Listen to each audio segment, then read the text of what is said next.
નમસ્કાર દોસ્તો, વિડીયોમાં ફરી એક વખત તમારું સ્વાગત કરું છું। કેમ છો બધા? મજામાં ને? ત્યારે છેલ્લા એક મહિના કરતાં પણ વધારે થઈ ગયું ક્ષત્રિય સમાજનો જે રોષ પરસોત્તમ રૂપાલા ઉપર છે એ દિન પ્રતિદિન વધતો જાય છે। ત્યારે ભારતીય જનતા પાર્ટીના અધ્યક્ષ સી.આર. પાટીલે શું નિવેદન આપ્યું છે, સૌપ્રથમ તો તમે સી.આર. પાટીલ જે બોલ્યા છે એ વાતને તમે જરાક સાંભળી લો, ત્યાર પછી આપણે ઘણું બધું જોવાનું છે। એટલે વિડીયોમાં અંત સુધી જોડાયેલા રહેજો અને આપણે સી.આર. પાટીલને પણ અમુક સવાલો પૂછવા છે। એટલે સૌપ્રથમ તો જે સી.આર. પાટીલ બોલ્યા છે એ તમે સાંભળો। આજે લોકો સામેથી આવ્યા છે કે અમારો જે રોષ છે, અમારો જે વિરોધ છે એ એમના પૂરતો મર્યાદિત રાખીને અમે આદરણીય પ્રધાનમંત્રી મોદી સાહેબના નેતૃત્વમાં ભારતીય જનતા પાર્ટીને સમર્થન કરીશું અને એમની સાથે જોડાયેલા જે તમામ આગેવાનો છે એમને પણ એમણે વિનંતી કરી છે અને આજે ખુલીને બહાર આવ્યા છે। એમના વિરોધને અકબંધ રાખીને આજે આવ્યા છે, એમના અમે સ્વાગત પણ કરીએ છીએ। અને જે ક્ષત્રિય સમાજનો જે ઇતિહાસ રહ્યો છે કે ક્ષમા આપવામાં સૌથી મોટી કોઈની ભૂમિકા રહી હોય કે સૌથી મોટું દિલ જો કોઈનું રહ્યું હોય તો એ ક્ષત્રિય સમાજનું રહ્યું છે, એ ઇતિહાસ છે। એમના શરણે આવેલા કોઈપણ વ્યક્તિને કોઈપણ સમાજનો હશે એ એકવાર શરણે આવ્યા પછી એનું રક્ષણ કરવા માટે પોતે પણ પોતાના જાનની આહુતિ આપી દેવા અનેક દાખલાઓ ઇતિહાસમાં નોંધાયા છે।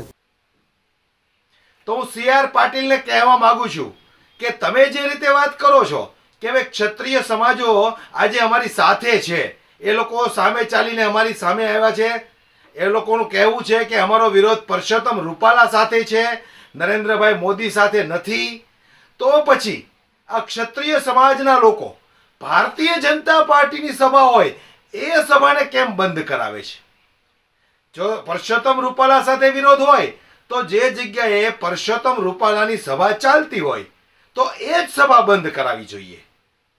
તમારા કહેવાના મતથી કે ભાઈ ક્ષત્રિય સમાજનો રોષ પરસોત્તમ રૂપાલા સાથે છે, નરેન્દ્રભાઈ મોદી સાથે નથી, ભારતીય જનતા પાર્ટી સાથે નથી, તો પછી ભારતીય જનતા પાર્ટીની સભાને આ લોકો બંધ શું કામ કરાવે છે?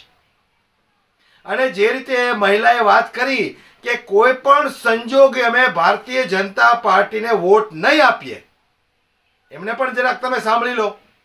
અને હું એવું માનતી હતી કે મોદી સાહેબ સ્ત્રીઓ પ્રત્યે બહુ સંવેદનશીલ છે, કારણ કે એમના ભાષણમાં પ્રવચનમાં મેં જોયું છે કે જ્યારે મહિલાઓની દુઃખની વાત આવે છે ને ત્યારે ભાવુક થઈ જાય છે, એમની આંખોમાંથી આંસુ પણ મેં જોયા છે। તો જ્યારે અમારા આખા સમાજની મહિલાઓની આખી અસ્મિતાની વાત છે, એમની ઇજ્જત પર સવાલ આવ્યો છે, ત્યારે મોદી સાહેબ કઈ છે એ કેમ કોઈ પ્રતિક્રિયા આપતા નથી?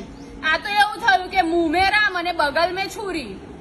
અને મારે કેવું છે, આ એક ઘમંડી સરકાર છે, જે ભાજપ સરકાર છે એ ઘમંડી સરકાર છે, એને ક્ષત્રિયની જરૂર નથી એવું લાગી જ રહ્યું છે। અને એ લોકો એવું અમને બતાડે છે કે અમારે ક્ષત્રિયની જરૂર નથી। કેમ?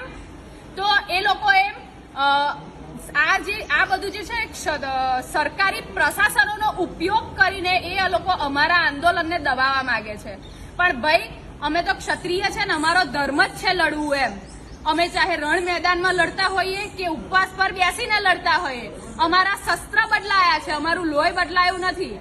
અને તમે લોકો આ એટલા જ બધા સક્ષમ છો, તમે એટલો જ બધું કોન્ફિડન્સ છે, બધું બરોબર, તો પછી તમે લોકો અમારા સમાજના આગેવાનોને બોલાવીને છુપાઈને કેમ મિટિંગો કરો છો? ખુલ્લેઆમ બહાર આવો ને અને તમે અમારા આખા સમાજને સમજાવો। તમારે ખાલી એક વ્યક્તિને સમજાવવાનો હતો, એની સામે તમે અત્યારે અમારા સમાજને આખા સમજાવવા જાઓ છો, આગેવાનોને બોલાવીને મિટિંગો કરો છો, અમારી એકતા તોડવાની કોશિશ કરો છો।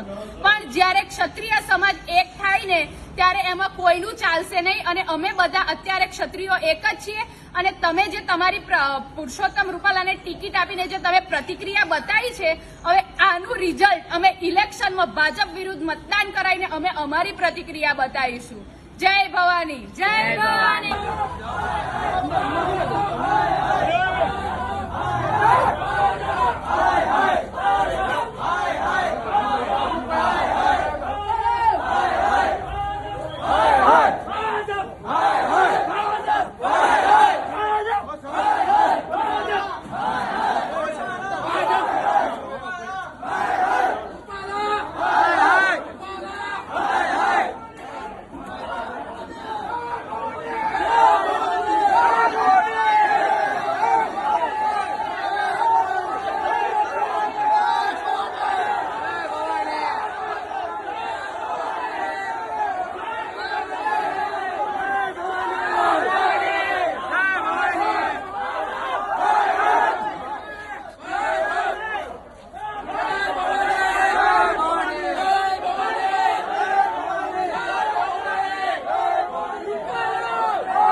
આ લોકો એક તરફ એમ કહે છે કે અમે ભારતીય જનતા પાર્ટી વિરુદ્ધ મતદાન કરીશું, ત્યારે સી.આર. પાટીલ એવું શા માટે જણાવે છે કે હવે ક્ષત્રિય સમાજના લોકો સામે ચાલીને અમારી પાસે આવ્યા છે, એ લોકોએ પરસોત્તમ રૂપાલાનો વિરોધ કર્યો અને એનો વિરોધ અત્યારે યથાવત છે, પણ નરેન્દ્રભાઈ મોદી અને ભારતીય જનતા પાર્ટીથી ક્ષત્રિય સમાજને કોઈ તકલીફ નથી એવું જણાવી રહ્યા છે.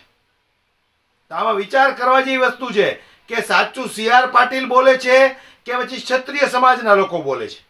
જો સી.આર. પાટીલના કહેવા મુજબ આ ક્ષત્રિય સમાજો સામે ચાલીને એમની પાસે ગયા હોય તો આ જે વિરોધ કરી રહ્યા છે એ લોકો કોણ છે? વિચારવા જેવી વસ્તુ છે. એટલે જનતાની સમક્ષ કંઈ ને કંઈ ભારતીય જનતા પાર્ટીનું ઊંચું રાખવા માટે અમિત શાહ, સી.આર. પાટીલ વારંવાર એવા નિવેદનો આપે છે કે ક્ષત્રિય સમાજની અંદર હવે રોષ નથી. પણ આપણે લોકો જોઈએ છીએ અસંખ્ય એવા વિડીયો આવ્યા કે ગામો ગામ ભારતીય જનતા પાર્ટીની જ્યાં સભા થતી હોય ત્યાં ક્ષત્રિય સમાજના યુવાનો એ સભાને બંધ કરાવે છે. હમણાં તમે કંઈક થોડાક દિવસ પહેલા જોયું હતું, એક ગામની અંદર કંઈક 50-100 જેટલા ભારતીય જનતા પાર્ટીના કાર્યકર્તાઓ આવ્યા હતા અને એકલો ક્ષત્રિય સમાજનો યુવાન 100 ઉપર ભારી પડ્યો. વિચાર કરો તમે, 100 ને ત્યાંથી ભાગી જવું પડ્યું. અને આ સી.આર. પાટીલ, અમિત શાહ એવું જણાવે છે કે ક્ષત્રિય સમાજો સામે ચાલીને અમારી પાસે આવ્યા છે, અમને સમર્થન આપ્યું છે. તો આમાં સાચું કોણ છે એ નથી સમજાતું. દોસ્તો, તમારું શું કહેવું છે, તમારી શું રાય છે એ મને કોમેન્ટ બોક્સમાં જરૂરથી જણાવજો. પણ આવનારા દિવસોમાં જોવાનું એ રહ્યું કે ભારતીય જનતા પાર્ટીનો વિરોધ જે અત્યારે ક્ષત્રિય સમાજના લોકો કરી રહ્યા છે એ યથાવત રહેશે, ચાલુ રહેશે કે ચૂંટણી પહેલા કંઈક ને કંઈક શમી જશે. પરસોત્તમ રૂપાલાને ક્ષત્રિય સમાજે હજુ માફ તો કર્યો નથી, પરંતુ વારંવાર ભારતીય જનતા પાર્ટીના નેતાઓ એવું શા માટે કહે છે જનતા સમક્ષ આવીને કે પરસોત્તમ રૂપાલાને માફ કરી દીધા અથવા તો પરસોત્તમ રૂપાલાનો વિરોધ છે, ભારતીય જનતા પાર્ટીનો વિરોધ નથી? ત્યારે બીજી તરફ ક્ષત્રિય સમાજ એમ કહે છે કે હવે કોઈ પણ સંજોગે ભારતીય જનતા પાર્ટીને વોટ આપીશું નહીં. અને ઘણા બધા ક્ષત્રિયોનું એવું પણ કહેવું છે કે જે ક્ષત્રિયો ભારતીય જનતા પાર્ટીમાં જોડાઈ ગયા છે એ ક્ષત્રિયો નથી, રાજપૂતો નથી, એ બાજપૂતો છે. આવું પણ ઘણા બધા ક્ષત્રિયોનું કહેવું છે. જોઈએ હવે આવનારા દિવસોમાં પરસોત્તમ રૂપાલાનો વિરોધ યથાવત છે, જે ચાલુ છે એ રહેવાનો છે કે કંઈક ને કંઈક શમી જશે? તમારી શું રાય છે મને કોમેન્ટ બોક્સમાં જરૂરથી જણાવજો દોસ્તો.